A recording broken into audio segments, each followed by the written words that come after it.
we're looking at are two photographs that were taken in the town of Norden in Germany in the summer of 1935. What we're seeing in these photographs are public humiliations of individuals who were involved in relationships with Jews. Now, we know a lot about these photographs and why they were taken. And the story behind it is that in the summer of 1935, July 1935, the local Nazi leaders went to the police to complain about various German women in the town who were engaged, had fiancés or had relationships with Jewish men. And they asked the police to intervene. And the police said, look, this is, it's not against the law, because at that stage, it wasn't. So what happens is that local Nazis take matters into their own hands. And they go to the homes of two of those women and two of the men that were involved with these women. And they hauled them out and paraded them through the main street of that city town.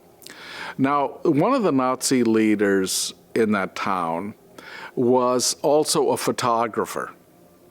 So he took a series of, I think there are about 6 photographs of this public humiliation. And eventually these photographs that were taken were put in that Nazi leader's pharmacy. He was also a pharmacist. So he put the photographs in the front window of his store so that people could see those. Because he wanted these public humiliations were done as to make people examples, to show that, and this is a kind of a propaganda, through intimidation and terror, to say, this is behavior which is not condoned.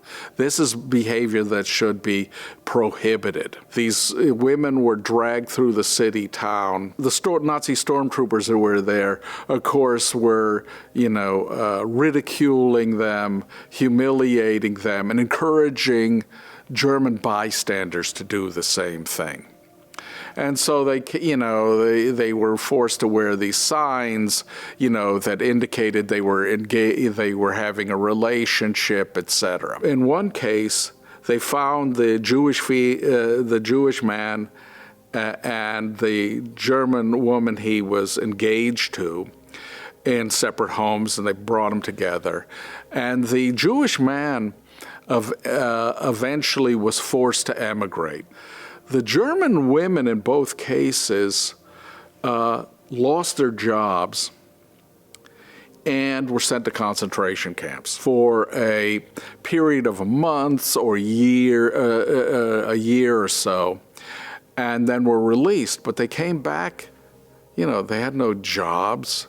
They were kind of, excluded, because that behavior in Nazi terms meant that you were excluded from this national community. What you have to understand is that you have in that period of the summer of 1935, you have escalating violence being carried out by local Nazis that helps propel the Nazi leadership, including Adolf Hitler, to issue the Nuremberg race laws on September 15th, 1935. So this comes shortly thereafter, and in part it's a result of this kind of, Nazi radicalism at the bottom demanding more stringent measures.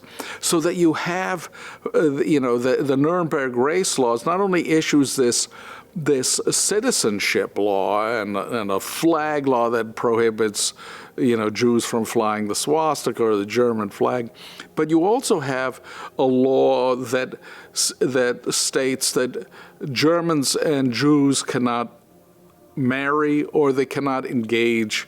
They're prohibited from engaging in sexual relationships, and that these are prohibited by law and punishable as criminal offenses. Later, the same law is applied to Roma and Sinti, as well as blacks.